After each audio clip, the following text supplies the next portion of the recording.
चलिए एक बहुत ही दिलचस्प बात करते हैं।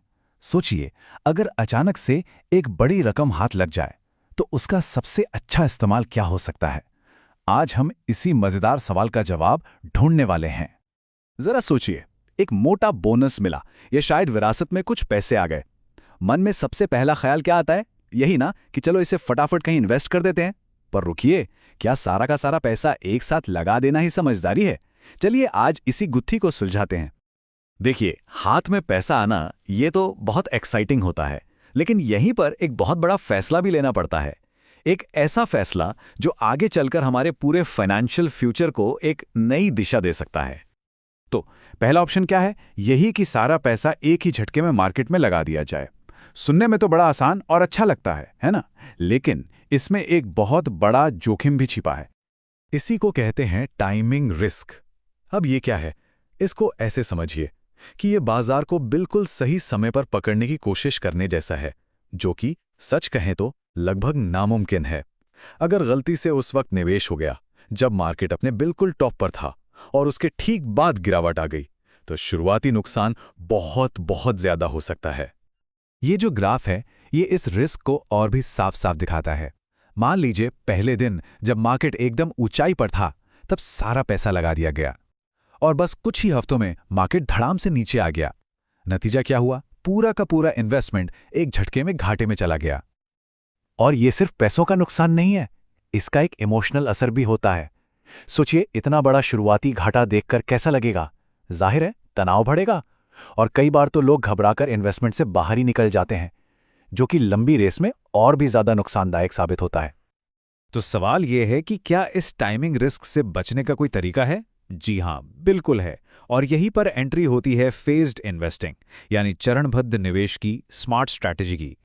इसका मतलब बड़ा सीधा सा है कि पूरी रकम एक साथ डालने के बजाय उसे छोटे छोटे हिस्सों में बांट दिया जाए और फिर समय के साथ धीरे धीरे एक एक करके इन्वेस्ट किया जाए।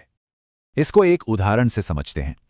मान लीजिए इन्वेस्ट करने के लिए 5 लाख रुपए हैं, तो उसे एक साथ लगाने के बजाय हर महीने 50,000 रुपए करके 10 महीनों तक इन्वेस्ट किया गया। इससे होता क्या है? इससे बाजार के उतार चढ़ाव का फायदा मिलता है और जो हमारी खरीद की लागत है वो एवरेज हो जाती है। तो ठीक है, ये जो एवरेज करने वाली स्ट्रैटेजी है, ये लंबे समय में काम कैसे करती है? चलिए इन दोनों तरीकों को आमने सामने रख कर देखते हैं। फर्क तो देखिए बिल्कुल साफ है।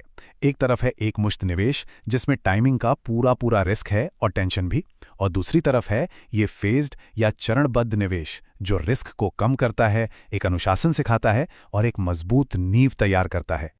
और ये सिर्फ कहने की बातें नहीं हैं, बल्कि आंकड़े भी यही कहानी बताते हैं। अगर हम 10 से 15 साल जैसे लंबे समय की बात करें तो फेज्ड इन्वेस्टिंग का परफॉर्मेंस अक्सर एक मुश्त निवेश के बराबर या कई बार तो उससे भी बेहतर ही निकलता है।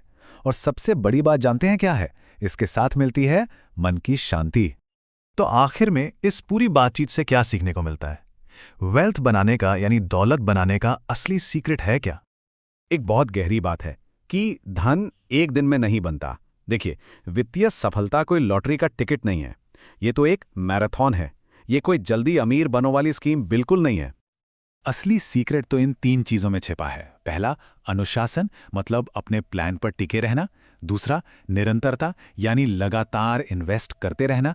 और तीसरा, समय के साथ कंपाउंडिंग की जो जबरदस्त ताकत है उसका फायदा उठाना।